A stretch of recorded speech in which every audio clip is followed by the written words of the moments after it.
Bonjour les amis, this is Daily Valentine with Llyane.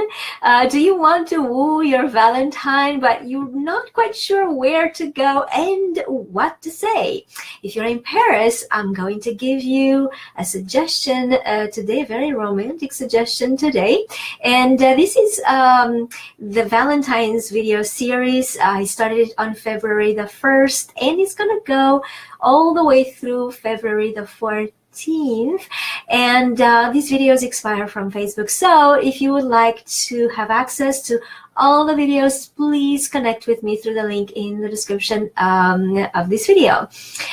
Also, when I tell you what to say, the romantic thing to say, I will also share with you rules of pronunciation. And if you would like to be, to have all this in your sleeve whenever you need it so that it really sounds romantic and very French, then please go in the link of the description, from the description of this video, to download your pronunciation cheat sheet.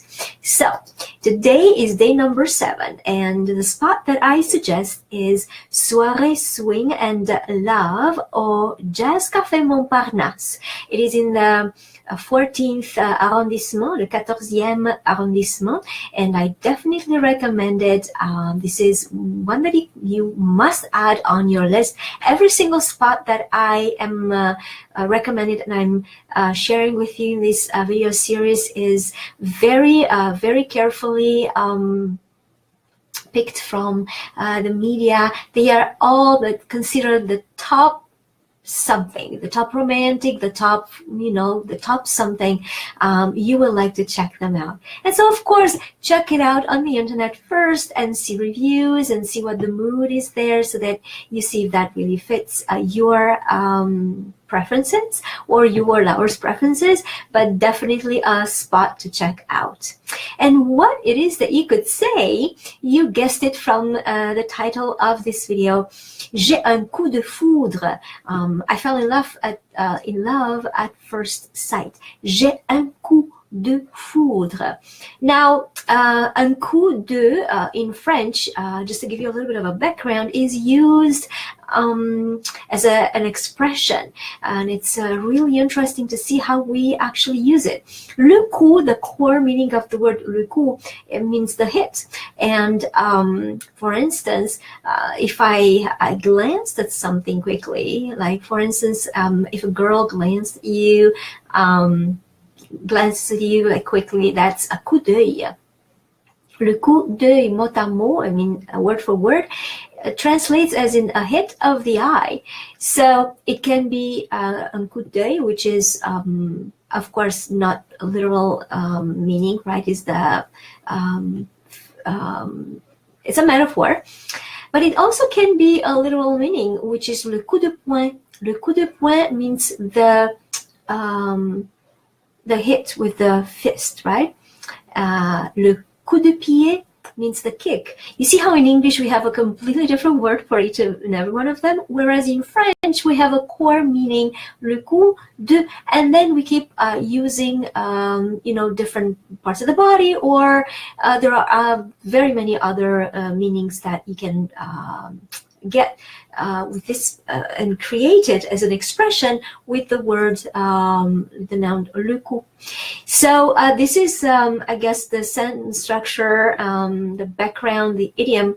But I also want to share with you the pronunciation rules that are recognized here, or you can find here in this expression, so that you don't quite just imitate, hoping that you got it right. Typically, what happens is that our ear doesn't quite pick it up at the beginning, and so knowing a little more of a background of each sound, then you would be able to say it just the right way. So AI from G, AI in there's a French rule pronunciation, is pronounced E. Is well, let's say a nasal E, so Coup, OU in French is a ruler pronunciation. It's pronounced OU. And the final consonant is silent. That's a rule of thumb because we have exceptions, but see, this one honors that particular rule of pronunciation. De, the E at the end is pronounced E and not E because it doesn't have an accent. And foudre, OU, again, the same rule of pronunciation we found in coup is OU. So there's absolutely the same sound, dre. So the final E again is not E because it doesn't have an accent on it. So we're going to say dre. J'ai un coup de foudre. So this is what I wanted to share with you today. Please check out the spot that I recommend, that I suggested, and j'ai un coup de foudre, telling you that anybody likes to hear. Thank you so much for watching this video today. And again, if you would like to download the pronunciation cheat sheet so that you always get it right, please click on the link in the description of this video. And also, that's the way to contact me to ask for the place where you can find all the videos because they expire from Facebook. Merci beaucoup et à demain. Au revoir.